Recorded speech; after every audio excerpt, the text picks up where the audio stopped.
This is DDS02D. Tonight I want to talk about my review of the Gospel of St. Kevin Samuels as told by Mumia Obsidian Ali. Now, Mumia Obsidian Ali talks about in this book how he talked to Kevin Samuels every day, and that Kevin Samuels actually endorsed Mumia Obsidian Ali exclusively. So this gives Mumia Obsidian Ali a unique perspective as to the things that Kevin Samuels talked about and what those things meant. And as we see here, he says that I am the brother who talked with this man almost every day in the final years of his life, sometimes several hours a day. Put that together with the fact that I am the only brother he actually tacitly endorsed in his lifetime, and I think I am qualified for the job. So if anyone has the clout, the legitimacy to write a book detailing the last 5 years of St. Kevin's life, it would be Mumia Obsidian Ali. And he talks about the Black Manosphere Conclave. Last year, there were upwards of 400 Black men who attended, who were all, quote unquote, all very excited and engaged with our mission to help Black men become the best version of themselves financially, physically, mentally, emotionally, and in terms of their interpersonal social skills and personal presentation and image. This is what St. Kevin Samuels strived to do, was to make Black men great. That was his whole goal here, was to help Black men become the best versions of themselves. And the Black Manosphere Conclave and the Black Manosphere proper are leading by example and using KS's, Kevin Samuels' example as a template to do exactly that.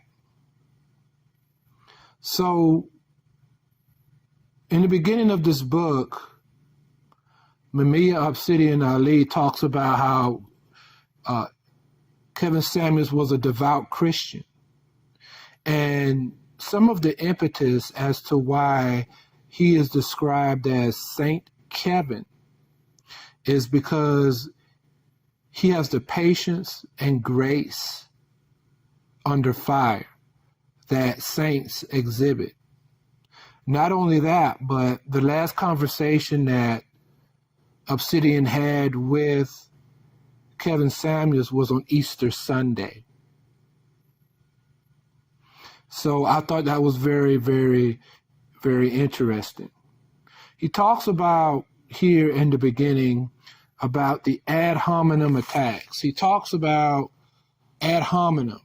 It's a fallacy in debate and in argumentative terms, because what people do is, instead of attacking what someone says in their argument, they attack the person.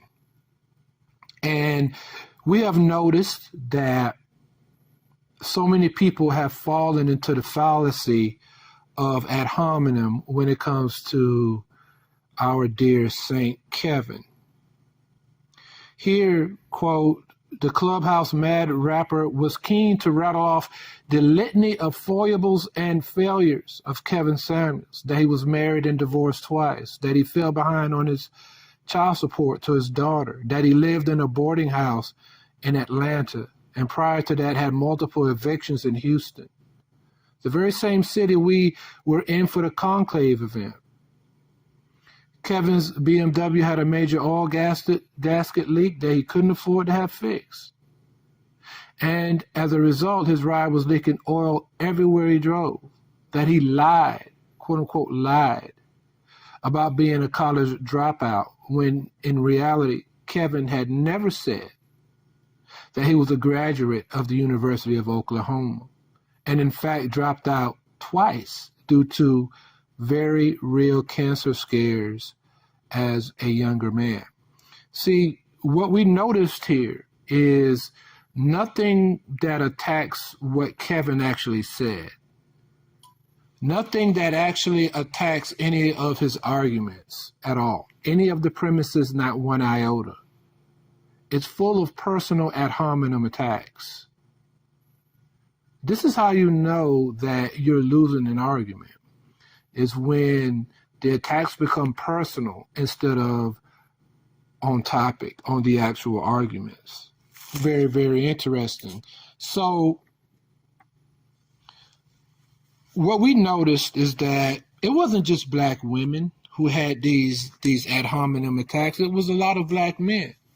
Says here, quote, but the attempts on the part of butthurt black men and aggrieved black women to tar and feather Kevin simply didn't work on me, because I knew better. I knew in a very personal way the kind, astute, and very young, hardworking, and downright brilliant black man that Kevin was. I knew his love for black people, his desire to see black men become all they could be, his fervent focus on saving the black family. I know for a fact that he saved black marriages from falling apart and brought black men and women together to make new ones. I knew firsthand how his personal example was the catalyst for black men to get their own acts together, me included. And I saw how quite a few black women in their quiet, sober, and judicious moments had to concede that Kevin had a point, actually several. In the rush of adrenaline that is par for the course in feeding frenzies like the one I witnessed on Clubhouse that day, such thoughtful facts get tossed by the wayside. See, it is undeniable the impact that Kevin Samuels had on YouTube, the impact that he had on black men. And what he done was he called out both black men and black women. So we had a section of butthurt men because they didn't measure up to the high value standard. And we had a whole gang of butthurt women because they knew they weren't qualified for said high value men. We knew that. So Mumia Obsidian Ali does great here by pointing this out, by actually speaking to this fact that he personally knew Kevin. He knew Kevin. And he could speak to how much Kevin actually did care for black people, for black families. Very, very interesting. By the way, this is a very well-written book, once again, by Mumia Obsidian Ali. I'm very impressed. For a man who has no college degree to write this style, be consistent, use the words that he uses. The book flows very well. I'm highly impressed. Now, the high-value man defined and explained. Let's get into this. Now, this was probably the most contentious thing about what Kevin did, right? Was he talked about this concept of the high-value man. Now, guess what? Kevin didn't invent this term of high value. He actually didn't. He didn't even come up with the term. It was already a term that had been used before. And this is the thing, is that for many of things of this nature, when it came to Kevin Samuels, these words, certain particular phrases, weren't of his creation. He was the one that just brought it to light, was able to actually articulate them in such a way that people paid attention. So the high value man defined and explained, quote, of all things Kevin discussed on his live shows on YouTube and Instagram, perhaps the most controversial, misconstrued, misunderstood, and misrepresented would have to be his take on high value men. Now, what are the 6 things that Kevin talked about that defines a high value man? 1 is money, a minimum of $10,000 a month or $120K per year. 2, length of time. You have to have been making that money for a minimum of 3 to 5 years. Number 3, group acceptance. One has to be known, respected, and accepted by other high-value men into the fold. 4, network. One has to be part of a network, a kind of fraternity. 5, visibility. One has to be well known. You have to be easily looked up. Number 6, usefulness to the group, useful to others in the network and to the world at large. And see, this is not about money alone. It's about influence, contacts, and personal skills. Now, the fact is that a lot of black men are butthurt by what Kevin said in regards to the definition of a high value man, because, quote, as Obsidian says here, this is a very sore point among many black men because, let's face it, most men simply do not make much money, which becomes a source of tension between black men and black women along, quote, black love lines. According to blackdemographics.com, and as of 2021, black men made an average of about 46K USD per year versus the 60K USD a year for all American men. And only 13% of black men make 75K USD a year or more versus 26% of all American men. See, quote, black male statistics. So, and the number one reason cited for divorce is money. So, yes, that does substantiate an issue there. And many black men were butthurt by the fact that they didn't fit the bill here of a high value man. And this is the thing. A lot of people make an assumption and put their morality, put other attributes on that. Kevin Samuels said that's fine. It's okay if you want to add on to it, put additions on there. But according to him, these are the 6 things that make up a high value man. It has nothing to do with wanting to be right, having a strong sense of morality, integrity, anything of that nature.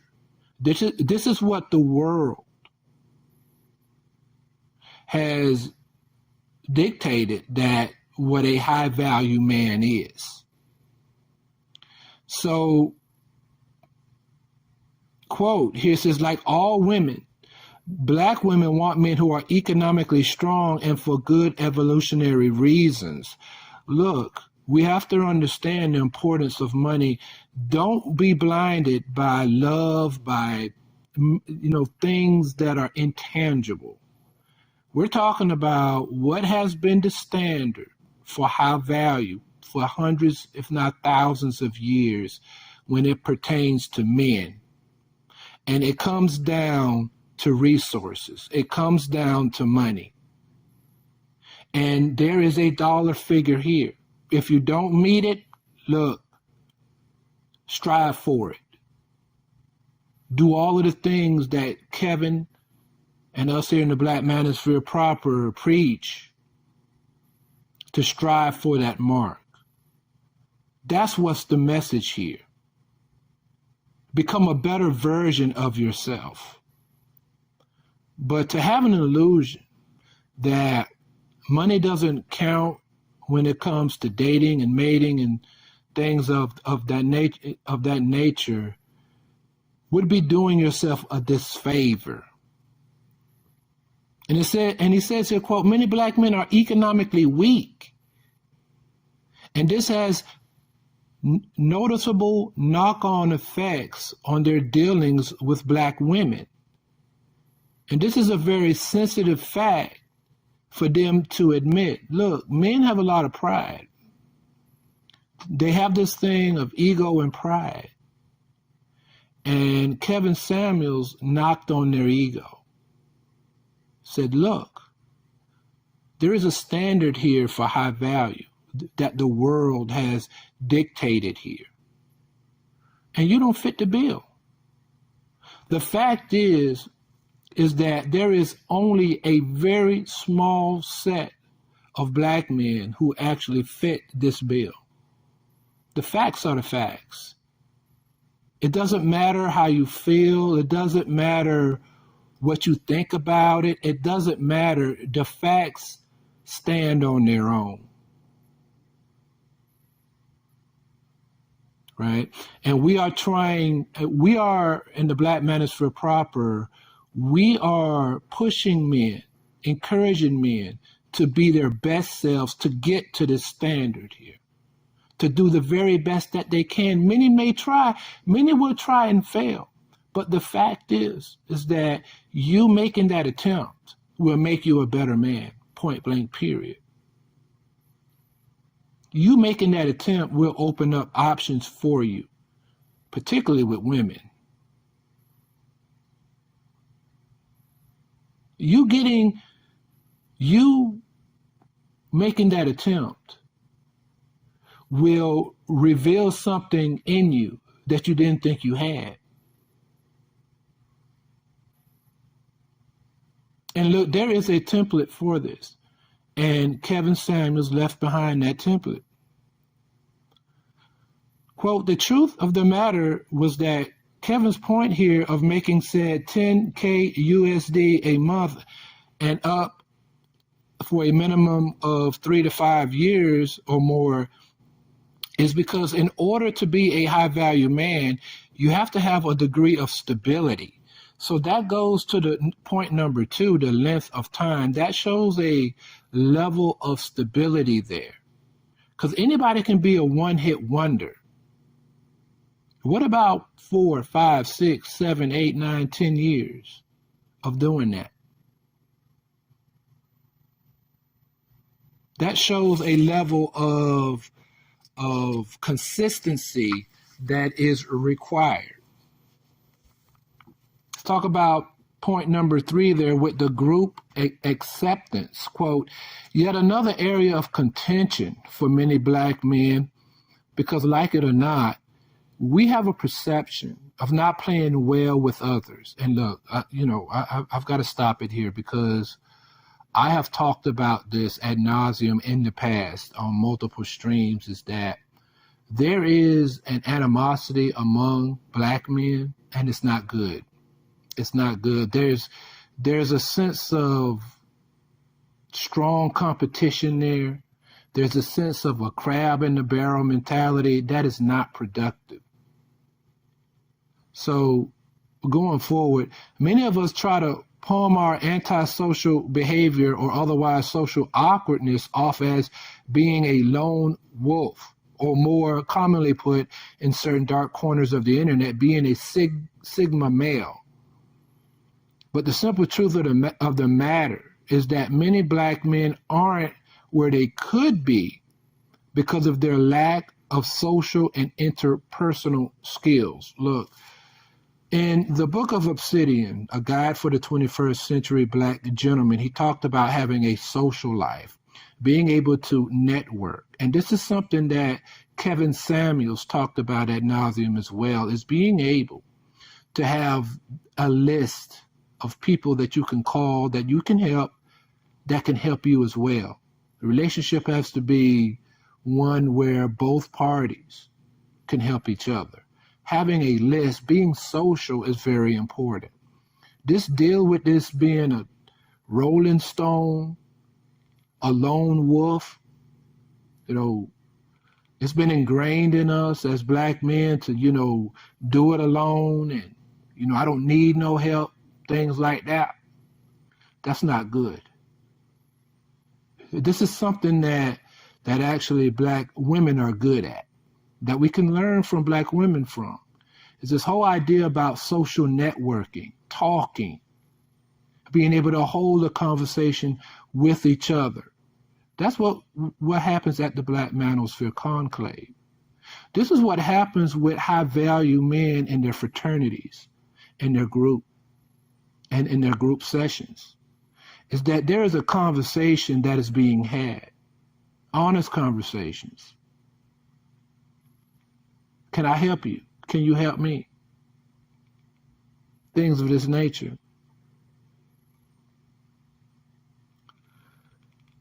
Says, quote, this is another manifestation of the cultural quirks of being black and male in our society.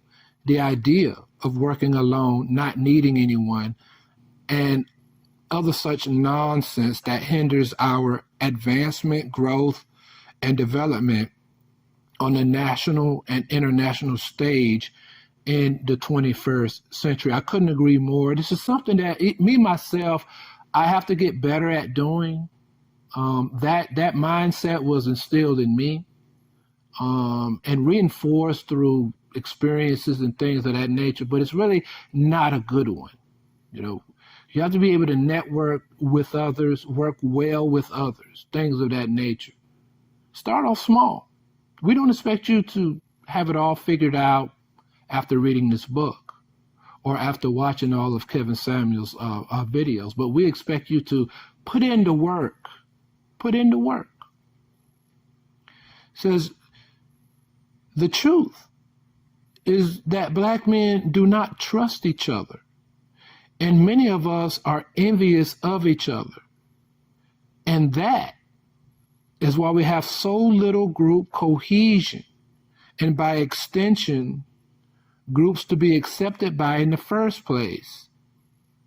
This is another reason why group acceptance was rarely mentioned by black male critics of Kevin in his lifetime when discussing the high-value man concept, because many black men honestly believe hook, line, and sinker that they can do it all on their own and do not need anyone else to assist them, nor do they seek to assist others. High-value men, on the other hand, know well that their success is contingent on the success of others.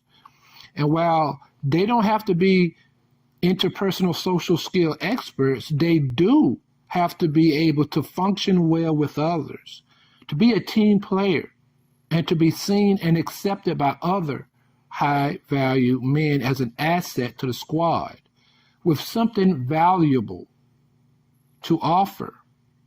Look, many black men are butthurt at Kevin Samuels because he's telling them the truth. Kevin Samuels was harder on black men than he could ever be on black women.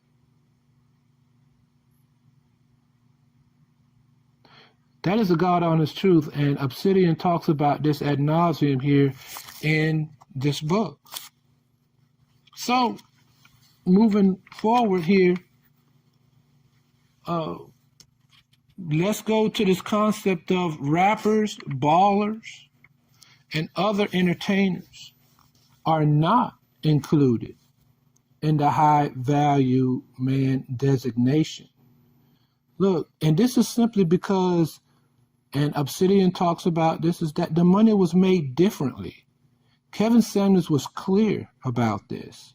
It is simply because the money was made differently, and that black people live vicariously through these types of people, these celebrities, these rappers, these ballers, and other entertainers. They don't know black senior vice presidents. They don't see, and they don't know black men who work on Wall Street. So these individuals here are not high value men. Now, I want to get into something that I noticed also. He talked about some of the objections, okay, of the high value man standard here. And one that I talked about just a little earlier that I touched on was that there was no mention of strong moral character. And like I said earlier, that's okay. Kevin Samuels is okay with it if you add it on. That's fine. You can add that on. But this was meant to be more of a guide, a short list, a roadmap, if you will. See, things of this nature go beyond people's heads because they're looking at just the words themselves. And they're not looking into the spirit of the words, the intention of the words. Even when numerous streams, live streams, he had where he actually broke it down, people would rather be haters. This is very, very, very unfortunate. Very unfortunate. Reinvent yourself.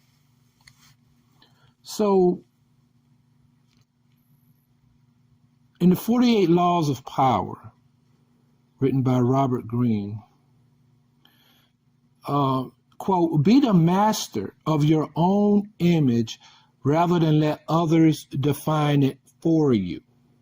This is so important. You control your own image as a black man. The way you present yourself is the first thing people see and notice about you. What are you wearing? How do you look? Reinvent yourself. Okay? We've noticed, and Obsidian gets into this, is that bright young black boys, smart young men, are a, quote, flight risk to the black community. They're seen as being a flight risk. I mean, this is very unfortunate, but this is how we all know that this happens and that is true.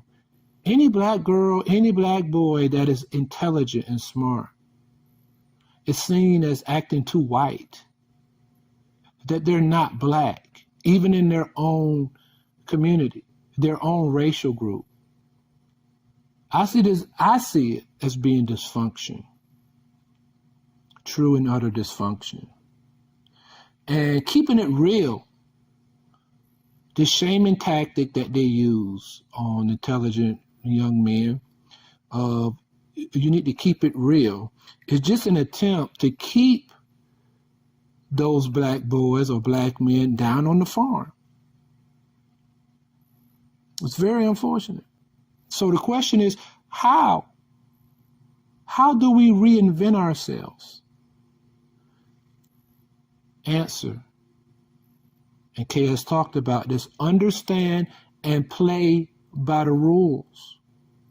See, this is another place where black women do much better as to why black women do better than black men do, is because they're willing to play by the rules. That's why they're able to advance and black men aren't. You have to have a power suit. Powerful men wear suits. Understand there is a decorum, a way that powerful men move. You have to be willing to adapt, to redefine yourself. Play by the rules. Learn how men of power move and shake. And look, you can start off small. Start off as, a gopher, a person that, goes and does what, these people do.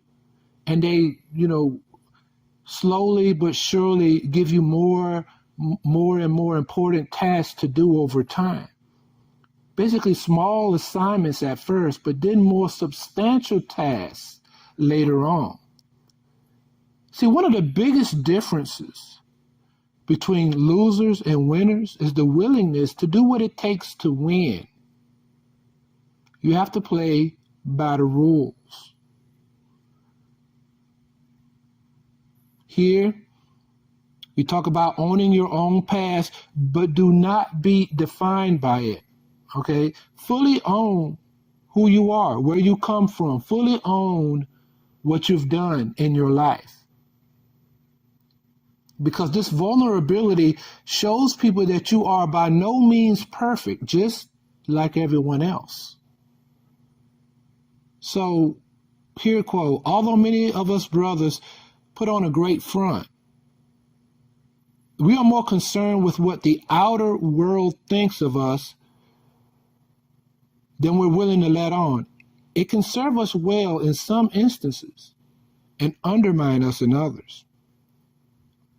Some brothers are concerned that if they have a colorful past, say a stint in the pen, that it's an indelible mark they'll wear for the rest of their lives.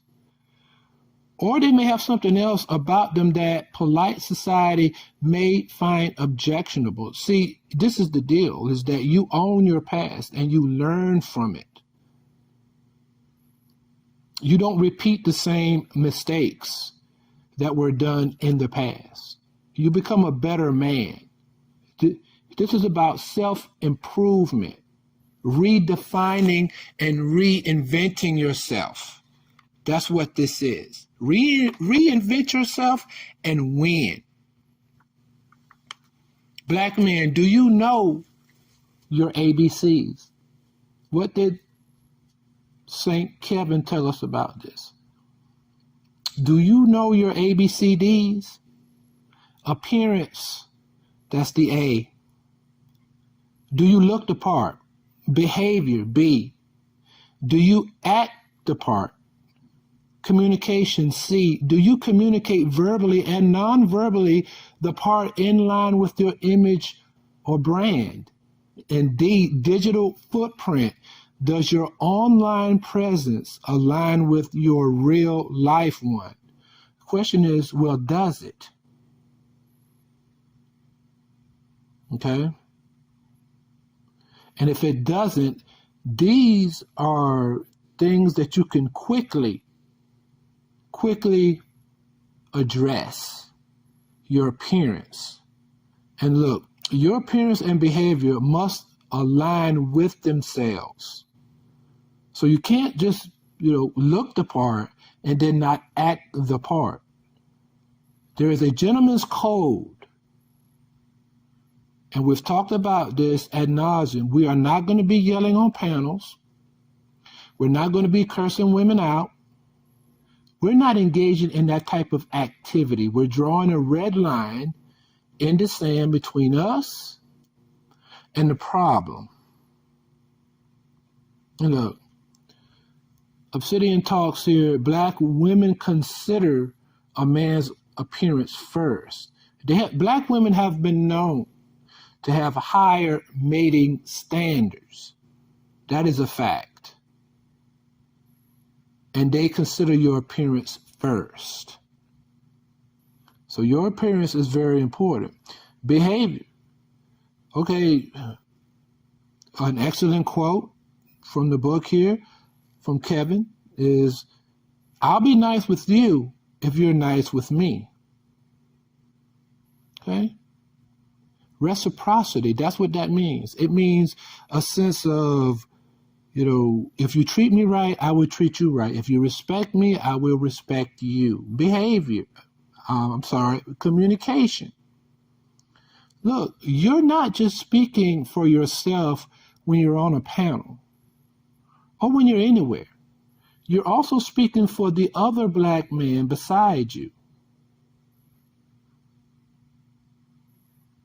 So we need to read more, become more adept at reading, more knowledge, things of that nature, will make you a great communicator. It's very important. Kevin talked about this. We talk about these things ad nauseum. Being able to get your message across.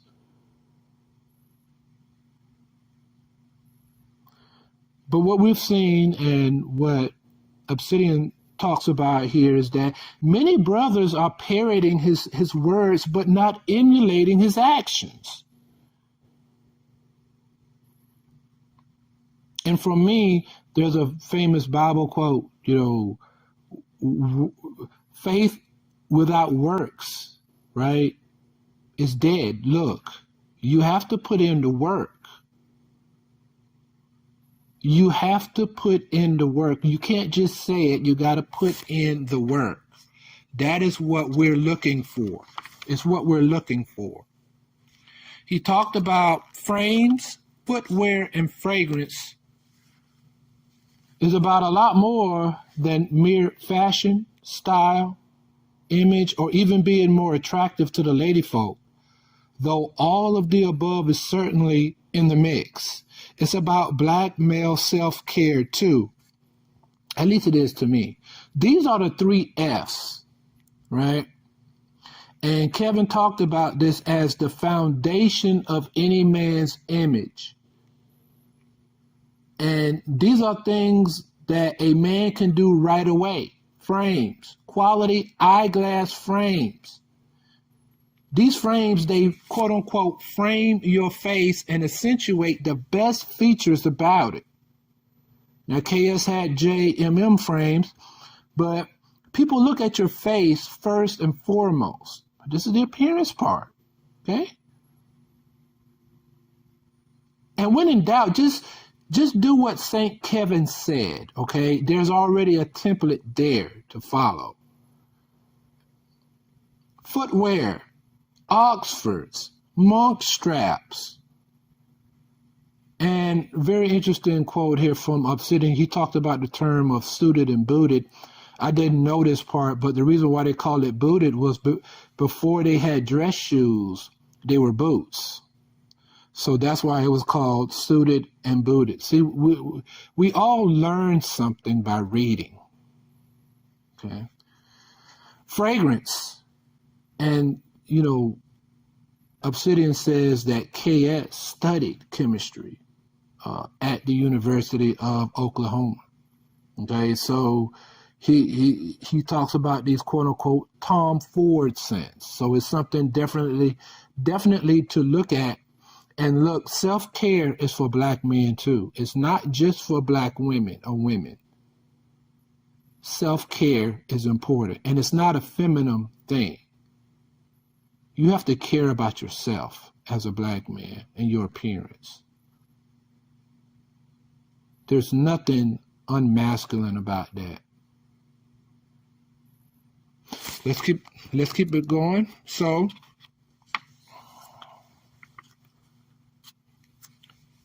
here in chapter 6, here, I want to reiterate that Kevin Samuels was harder on men than he could have ever been on the women. And he did so for much longer, at least a year longer, if not more. So we talk about this concept here of, and here there's a quote here, quote, I made another startling discovery that black women are like Baptists while black men are like Catholics. So what this talks about is how there's a difference between how black women behave and how black men behave. Black men don't like discussing very sensitive, deep, and personal matters over the air, on the air, and in public. But black women, on the other hand, It is all about a public display of laying your burdens down, making a public display of your shortcomings and failings. There's a very stark difference here. And he talks about Ace Metaphor's show, Tonight's Conversation Tour, about that's a great example of how Black women just love the drama of getting up and testifying. They want to testify. But that's not in Black men's culture. We don't operate that way. So this is one reason as to why Kevin Samuels couldn't get on with Black men in the same way he went viral with Black women. Let's think about that for a minute. Very interesting point. And he also talked about the average at best video there, that it would have never have happened. The average at best whole video, that whole thing that made him viral would not have happened if she'd have simply booked a session. Actually, he had asked her to please book a session, but she demanded. She wanted a consultation right then and there in front of everybody. See, that's this thing about this testifying that these women just want to do. So what happened there was at her own hands. Let's keep going forward. So, yes, high value men lead with their wallet and pay for everything. Get over it. I couldn't agree more. Look. Quote, yes, high-value men do indeed lead with their wallets, which comprises more than just cash and credit cards. It also is made up of their accomplishments, contacts, influence, where they've been, what they've done, and where they're headed next. Black men who attempt to downplay or derogate this do this because they are unable to meet the same standard or come anywhere close. Just like the Black women who attempt to denigrate such brothers as being abusive, arrogant, socially awkward, or high-value tricks as ways to yell sour grapes instead of simply dealing with the fact that they very likely do not qualify for what these brothers want and desire, and for good reason at that. You may not like it, but the fact of the matter is that these brothers, more than any other group of men in American life, have earned the right to their desires, preferences, and standards, and they will not change because you don't like it. Look, this is about resources. Resources matter. The more resources that you have equals the more options that you will have. So get to work.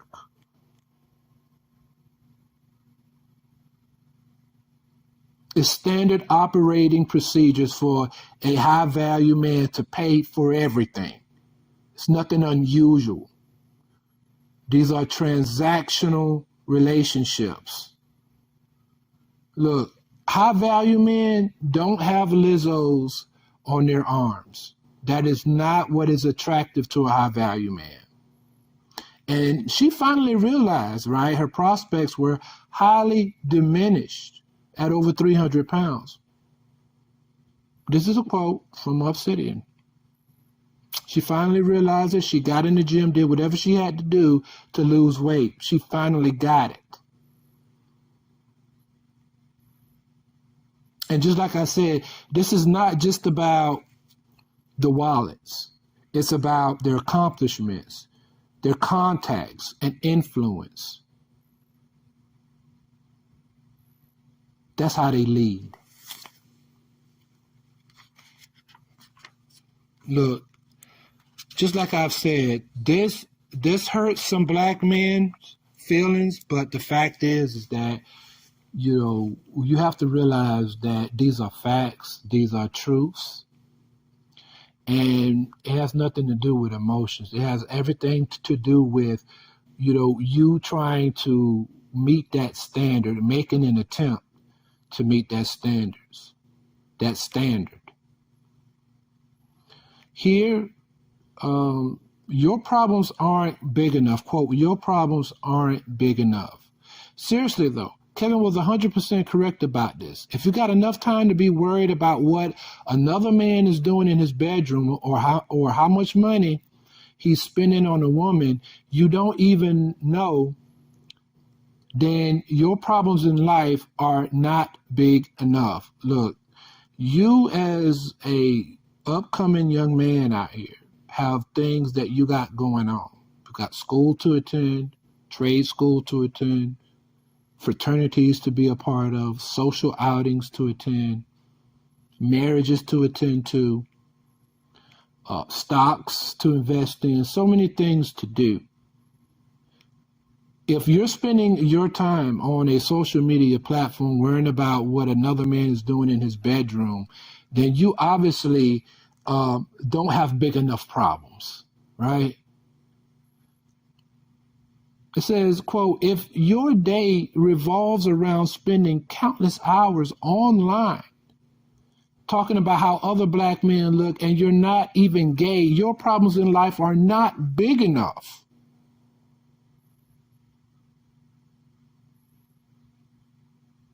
If you can be found in dark corners of the internet talking smack about black women you either claim not to want in the first place, but are secretly pissed that you couldn't knock them down if you tried, your problems are not big enough. And if the height of your life's achievement is to be living at home with mom well into your adult years, alternating between suckling on her teat and that of the government, your problems in life are nowhere near big enough. Big bombs being dropped. Big bombs being dropped. Look, there are bigger issues to worry about. And a lot of men are butthurt about these things that St. Kevin talked about. They even got to the point where they were calling him gay. And by the way, Obsidian has said the man was not gay. By the way. A lot of that talk came from black men, actually, because they were butthurt that they didn't meet the standards of a high-value man. It's very unfortunate, isn't it? Very, very unfortunate. Chapter 11, the world doesn't owe you understanding. This is my favorite chapter of this entire book. I really love this chapter. And this is actually a quote, that the world doesn't owe you understanding. Quote, it isn't fair that black men have to fight to compete against every other group of men in this country, all of whom in one way or another have a leg up on us. It's not fair that black boys lag so far behind in the nation's public schools, because few, if any, actually care enough to finally get them away from such hellholes and into schooling environments that work. It's not fair that many black men are held to a racial standard of gender performance by black women that many black women cannot live up to themselves. Like I said, life isn't fair. Many of you will have been born into much less than ideal circumstances. Chances are fairly high that if you're reading this, it's due in part not to getting the necessary training in Black Men One-on-One, and are thus here seeking guidance.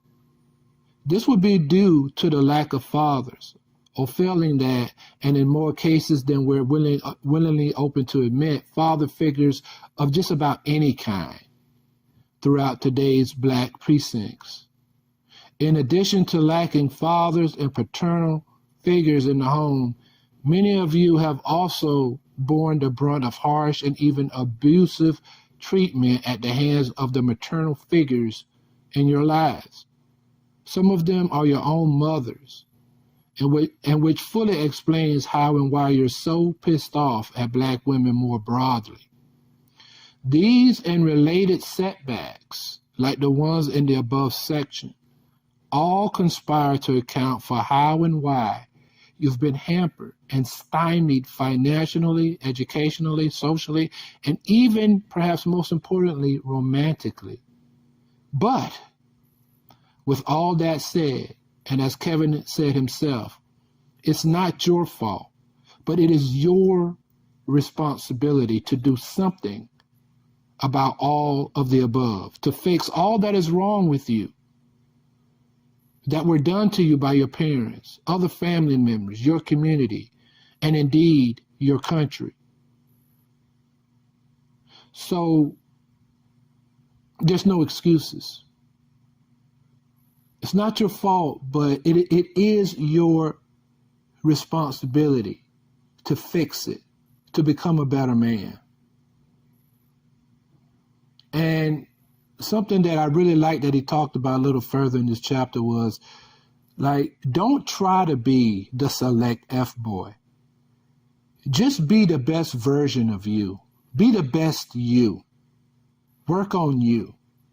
Don't try to imitate somebody else. And you're in this for the long haul.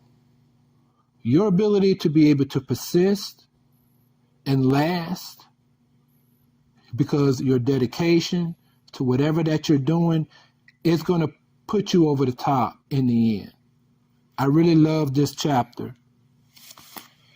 Now,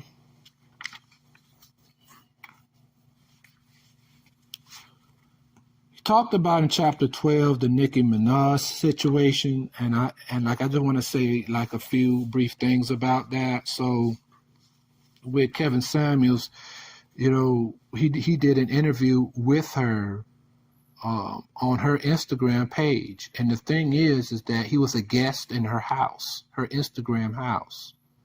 So for Black men to expect him to give her the same energy as the average at best, that's not how high value men behave. It's about decorum. See, that's what I'm saying, is that Black men hadn't been paying attention either.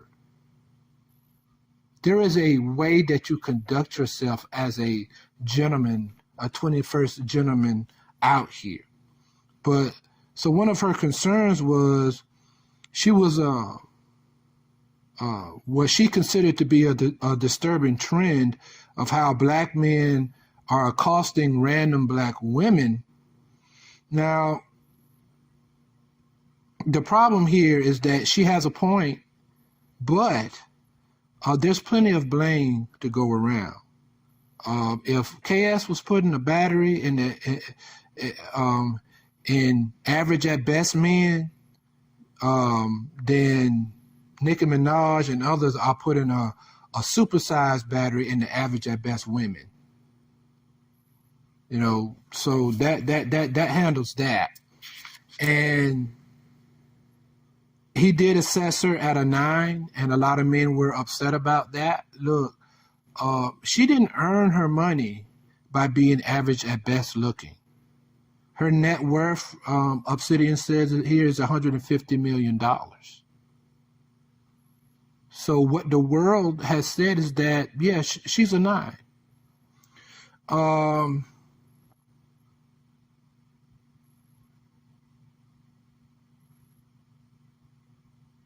Chapter 13, it's time that Black men follow KS lead so we can move on. Look, the war is over.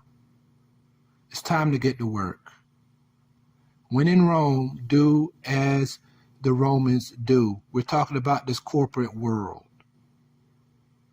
Being able to redefine yourself, being able to actually adjust is very, very, very important. So the rest of the book, I think the rest of the 6 or 7 chapters here was dedicated to the women, was mostly for women. So I was a bit hesitant to read these, but I did. And I'm glad that I did, because there were some, few great points here. He actually nailed more down in chapter 14 about the your average at best video that she demanded, right, that he give her a consultation right then and there. And he wanted her to actually book a session, and it proved that boundaries are for women only. Like, men are not allowed to have boundaries. Like, she was able just to overstep his wants and his desires there. She was very rude. She was looking at her smartphone for a large section of the time. And this concept of the one-way aggression, it's okay for women to be aggressive towards men. That's totally acceptable, like she was. But when a man, gets aggressive, now there's a problem. Just same thing that we've been talking about and hyping about for so long here in the sphere. Chapter 15 talked about relationships are reflected. You attract who and what you are. And that high value men don't really care about Black women's degrees, careers, and achievements as much as they and their family do. And he gave a lot of reasons as to why that is. I will, let the listeners go buy the book and actually get more into that. High value men don't cheat; they exercise options. He talked about, that you can't have a high value man all to yourself. And he gave an historical argument there. I have some personal pushbacks, there, but I see what the premise there is. Like, the whole idea is that, okay, look, you have no problem with outsourcing your needs elsewhere if those things aren't being met. Like, like, it just makes sense. 17, high value men are secret abusers is false. You can get into that. Chapter 18, I'm a PhD. And I mean, once again, Black men not standing to gain from her degree. Like, it doesn't give any real benefits there. Chapter 19, he gets into Big Shirley. Says 3/4 of Americans are overweight or just flat out obese. And the fact is that although, I think it's 34% of Black men are overweight or obese, we don't stonewall and lie about it like women do. You know what I mean? Like, that's a huge difference. Very interesting. Chapter 20, I don't need a cookbook. He talks about how Obsidian does here is that he testifies as to the number of men that he has spoken to and who talk about the loss of cookery talent, skill, or even interest that modern Black women have these days. So, and Obsidian gives his definition of the four-cornered box. I will let the audience read that. That is very, very intriguing and interesting to get into. Number 22, very interesting, talks about all the leftover ladies. There's a concept that originated in China, actually by Chinese women, that talks about leftover ladies, and it was defined in China. So when people are talking about these were Kevin's original ideas, a lot of these things had already existed. All right, these concepts were already in existence. See, chapter 23, book a session, smile for me. Yep. 60% of Black women diagnosed with some form of depression. He talks ad nauseum about that in that chapter. 24, buy a dog and die alone. And KS's, talks about no man's land. Okay. Chapter 25, Black women should be free to compete. So there was a stream that KS done where he was talking about it is time for Black men to seek different options, to move outside of their race and open up the competitive field to all races of women. And we have seen that the Passport Bros have done exactly that. And final here, chapter 26, it's time for Black women to concede that KS was right so we can move on. So I think that pretty much does it. I think that this was a great book. It went into deep detail. It was well written. And I have got a notebook here of notes that I will always keep and, go to reference on if asked about. So with that, till next time, see you next time.